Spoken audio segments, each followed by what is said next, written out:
Hello friends, welcome back to my channel. ఈరోజు నేను వినిపించబోయే కథ ఒక చెల్లెలు తన అన్నకు రాసిన ఉత్తరం.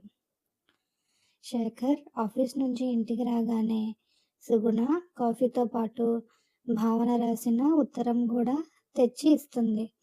దాన్ని చేతిలోకి తీసుకోగానే కాఫీ పక్కన పెట్టేసి ముందు ఉత్తరం చదవాలని ఆత్రంగా విప్పుతాడు శేఖర్. ఉత్తరం విప్పి చూడగానే శేఖర్ ఇలా అనుకున్నాడు, భావన మనసులాగే దాని చేతి రాత కూడా ఎంతో అందంగా ఉంటుందని. ఉత్తరంలోని అక్షరాల వెంబడి శేఖరం కళ్ళు పరుగులు పెట్టాయి. తండ్రి సమానమైన అన్నయ్యకు నీ చెల్లెలు భావన నమస్కరించి రాయన్నది. ఉభయ కుశలోపరి. అన్నయ్య, వదిన ఎలా ఉంది? నా మేనల్లుడు బాగా అల్లరి చేస్తున్నాడా? నీ అల్లుడు కోడలు ఇక్కడ క్షేమంగా ఉన్నారు.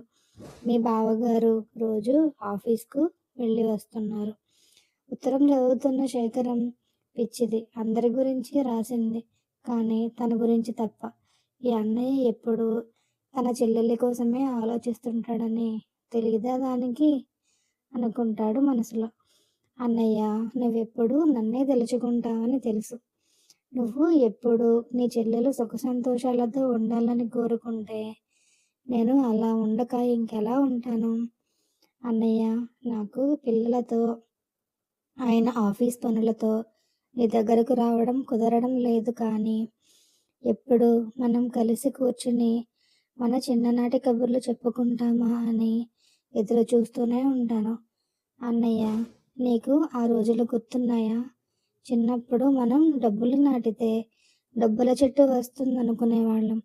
ఒకసారి ₹1 బిళ్ళ నాటితే తర్వాతి రోజు దాంట్లో నుంచి మొక్క రాలేదని నేను ఏడుస్తుంటే నీ దగ్గర ఉన్న డబ్బులు ఇచ్చి నన్ను ఏడవడం మానిపించావు.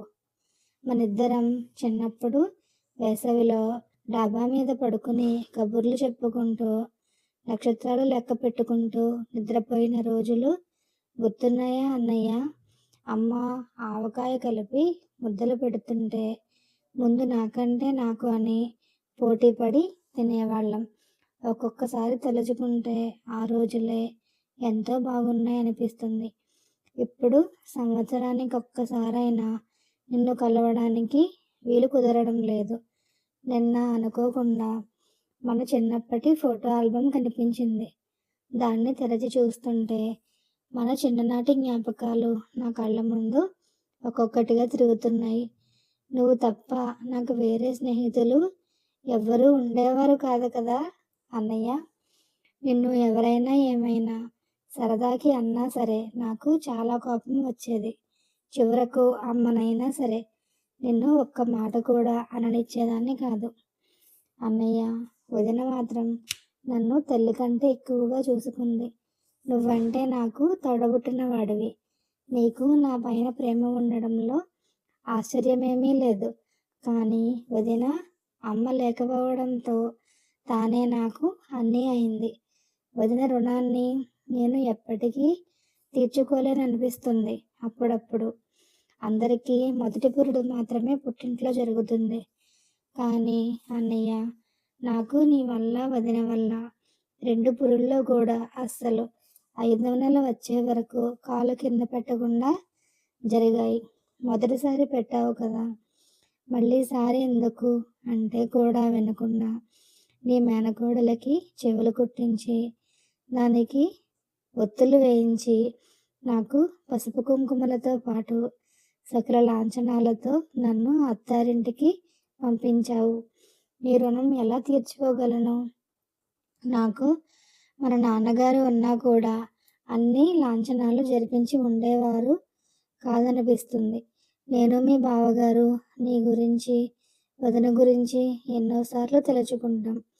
అన్నయ్య, నీ మేనల్లుండి మేనకోడల్ని కూడా మనలాంటి అన్నా చెల్లెలాగే తీర్చిదిద్దాలని నా ఆకాంక్ష. ఇంతకు నా కొడుక్కి పెళ్ళాన్ని ఎప్పుడు ఇస్తావని అడుగుతున్నారు మీ బావగారు. చివరిగా ఒక్క మాట, నాకు మరో జన్మ అంటూ ఉంటే కాదు నేనెన్ని జన్మలెత్తినా నువ్వే నాకు అన్నయ్యగా పుట్టాలి. నేనే నీకు చెల్లెలినవ్వాలి. ఇంత మంచి అన్నయ్యను ఈ జన్మలో నాకు ప్రసాదించిన ఆ భగవంతుడికి, మన తల్లిదండ్రులకు నా కోటి నమస్కారాలు. వదినకు నీకు నా అభినందనలు. మేనల్లుడికి నా ఆశీస్సులు. ఇట్లు నీ చెల్లెలు భావన. ఉత్తరం చదవడం ముగించిన శేఖర్ కళ్ళల్లో చిన్నగా నీరు తిరిగాయి. కానీ అవి దుఃఖం వల్ల వచ్చిన కన్నీరు కాదని అతడి పెదవులపై ఉన్న చిరునవ్వే చెప్తుంది. ఎలా ఉందండి ఉత్తరం? Thank you so much friends. Like చేయండి, షేర్ చేయండి, సబ్స్క్రైబ్ చేయండి. మీ విలువైన అభిప్రాయాలను కింద కామెంట్స్ రూపంలో తెలియజేయండి. Bye friends.